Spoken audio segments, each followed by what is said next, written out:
at some point someone created it, Mm-hmm. and at some point someone can recreate it. So it doesn't. But that a lot of times is that what I've found out a lot is that there's certain energies that come along with being connected to your culture, and it's not. This is just my own thinking. Sometimes it's not fair that others may be connected to their culture and you're not connected to yours. It's just something about that right there. And I know that we in the United States of America, we all American, but we all have our own culture that makes us stronger. There's a Anglo ride that we all have to go on. I call it the Anglo ride.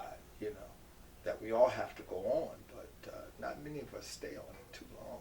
Now, when we go back home, we fall back into our own cultures that give us strength. You understand me? To be able to deal on, let's say, that Anglo ride, that Anglo track that we go on. We jump on and off. It's like we say, pledge my allegiance to the flag of the United States of America, but then we also have a black national anthem, Right. where a lot of people, a lot of white folks they would talk about the countries that they are immigrated from, migrated from, talk about Italy, Germany, or whatever, and they get strength from that. You understand what Well, I think that's the difference is they more so have knowledge of where they originally came from, as opposed to us. A lot of our culture is not African culture; it's African American culture, which really is a difference. And I know in Africa, many Africans don't even consider us Africans, and I completely understand what you mean by that. But I mean, I've been around both sides, and honestly, I'm the kind of person where I go, I want to do something that's neither. Well, since you did touch on that right there, we're just talking about 2 minutes on this other thing, 3 minutes at the most. Gives that. When I was talking about your culture, I wasn't talking about your ancient African culture. I was talking about your Black American culture, African American culture. And that culture there is a culture that really could put fuel in you to overcome a whole lot. I'm not talking about ancient Africa, because that would be the culture that we lost, if you can say we lost it. Yeah. That would be a culture that we lost, would be ancient Africa, African culture that probably wouldn't even exist in Africa, you see. You see, that's where a lot of people kind of fall off that horse on. They don't realize that right there. But the ancient African culture, a lot of that right there was performed in a lot of the states that we were shipped to. Ancient African culture, that's way back. That's 300-400 years ago. You understand me? That's a whole altogether different thing. What I was talking about, what makes the Black American, African American so rich is the African American culture, because it was a culture that was built along the civil rights movement, and from that gave us a lot of strength. But so many of us really don't identify with it, and that's what I was wondering with the community that you came from, that maybe, what the insecurities that could have pounced on you was because you didn't know who you were. And how tall are you, Casey? I don't know. About 6'3", 6'4". And why don't you know? Most tall men know their height. I have a girlfriend and she knows everybody in her family height. I'm going to tell you right now, she'll see this. She knows everybody in her family height. I'm 5 this and I'm this. She knows everybody height. Well, I would say the last time I took my height was in school. And when I took my height in school, it didn't mean anything to me, so I never paid attention to it. But you... and I don't go to the doctors. And the last time I went to the doctors, I was actually excited to finally find out. And she said the thing she had was only for children, and that it didn't go as tall as me. So I couldn't find out. Because a tall person is a bit lonely here, because as you see the truck that we travel in, it's not a real big truck, and that's only because of economic reasons.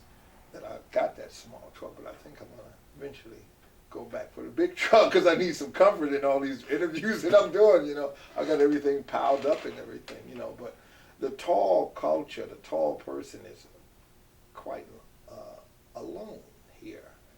And when you were bullied in school, you was not bullied by people your height. Yeah. I was bullied by blacks, whites, fat, skinny, tall, short, boy, girls, everything.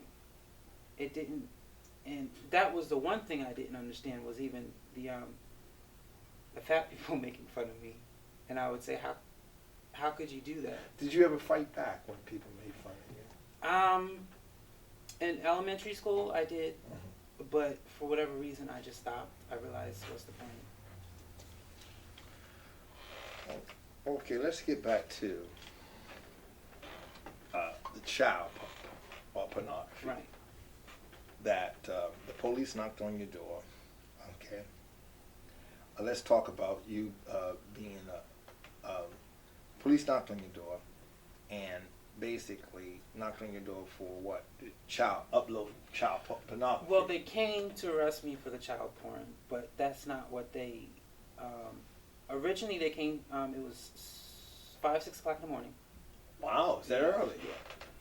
And the door, my bedroom door just opened. I didn't even hear them come in. You know, the regular door. My bedroom door opens, and I see them, and right there, then and there, I knew why they were there. And the police officer says something to the effect that, and my brother wasn't even in the house at the time, that someone sent an email, a threatening email to my brother. I got to kill him or something to that effect. And they wanted to figure out, and I'm thinking, well, why are you here? Like, what does that have to do with me? If, you know, if it's from my brother and someone sent him the letter, shouldn't you be finding the person who sent the email? And so I asked them, I said, is that really why you're here? And they said, yeah. And then they repeated it. And I'm thinking, and I guess it's the Holy Spirit letting me know they're not there because of that. And so the whole time I'm like, I said to myself, I didn't want to say, I know why you're here, because I'm thinking maybe I can get out of it. Who opened the door for them? Well, they rang the doorbell. My mother went to get the door. She said that they kind of, she didn't really open the door. They let themselves in. Like, once she opened it, she said they wouldn't shelter her. And so, they, like I said, they came in, and I knew why they were there, but a part of me said, well, maybe they're not here for this. Maybe I can get away with it, so I won't say anything. So then at some point he said, do you know why we're here? I said, yes, I know. So, and I was kind of upset at first. I'm like, why didn't you just come right out and tell me why you're here? Sure. Why are you lying? And so then they arrested me and they took me in. And the first thing they said was, if you tell us everything, which even now I'm like, God, I'm an idiot.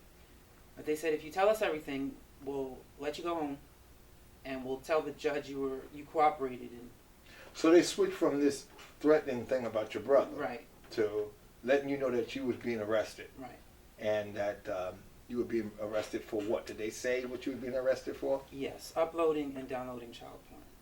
Wow. And so, how do you upload child porn? When you save it, well, Yahoo has groups, which now they've cracked down on it, but Yahoo has groups where you can join groups, and a lot of people would start child porn groups, and you would interchange pictures with each other. Oh, so you were interchanging pictures. Right. And that's how they found me out.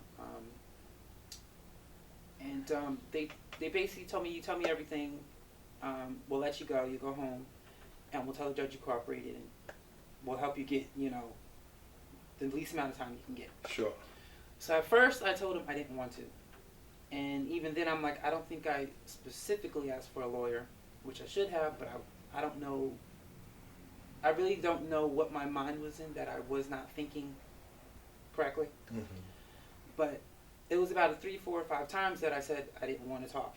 And finally, I just went ahead and did it. And then they told me to do it again, but this time we're going to record it. Sure. And then once we were done, they basically arrested me, took me into jail. And at that moment, I'm thinking, okay, he just said if I told him everything, I'll get to go home. Mm-hmm. And so from that moment on, although I knew it was my fault, Sure. my hatred for police was just so strong. Because I felt like not only did they come in lying to me from the start, then they lied to me, again. And because people, and even me, I have such high respect for police, and you trust them, and you know they're supposed to protect you. When I realized that they basically lied to get what they wanted, my hatred for police was just so strong. I hated all of them, and I was like, I'm never going to do anything. I'm never going to talk to them again. I'm never going to help them out. And in that moment, I went to jail. I think I was in there for 10 days. I was bailed out. How was your stay in jail for 10 days? I think about the 4th or 5th day, the newspaper article came out. Okay. They found it, and they came to me, and, the inmates came to you. Right. They made a big fuss about it, but it wasn't a big deal. I mean, I didn't get beat up. Nothing like that happened. Because you was in a county jail. You wasn't actually in prison. Yeah, I was in county jail at that moment. So, basically after that, like I said, I got home. And at that moment, I honestly wanted to kill myself because I said, okay, it's in the newspaper. Sure. Which means everyone. Everybody know it. Maybe not everyone, but I'm sure more than enough people who I don't want to know knows. At that moment, at that time, that year, my mother was and is a pastor. And I don't remember what day it was, but the Sunday after it happened, she went before the congregation and basically told everyone what happened.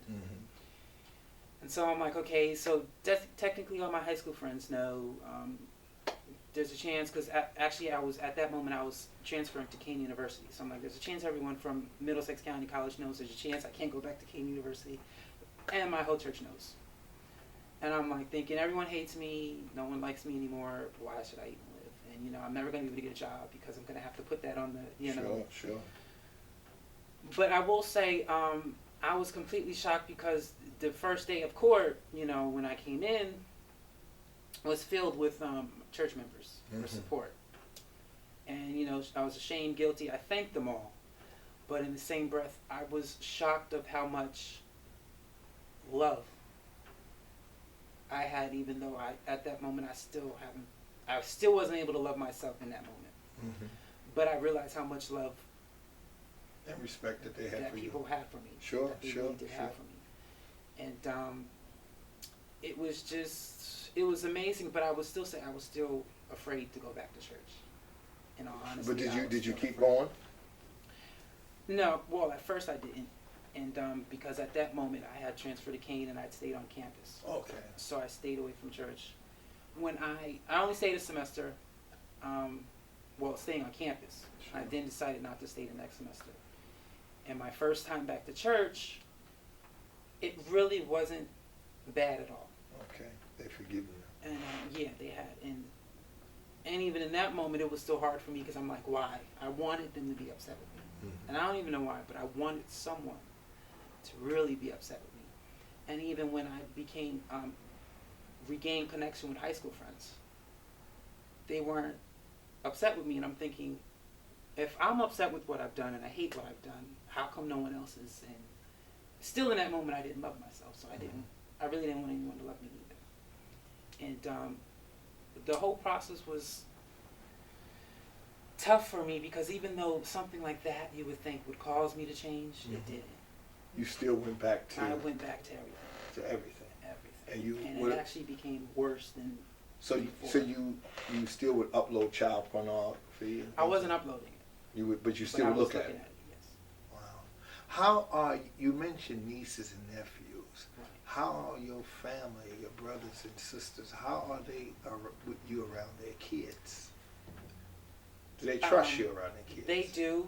My brother-in-law, he told me after he read the book. He did tell me he told my sister he didn't trust me. I trust myself only because I really hate what happened to me, and I hate what I went through, and I don't want anyone else to have to go through what I went through. Did you ever get over not liking the police because of what they did to you? And I had to. I will say I have, but it was, I would kind of say forced, because in that moment I found 2 church members or police officers, and then my brother-in-law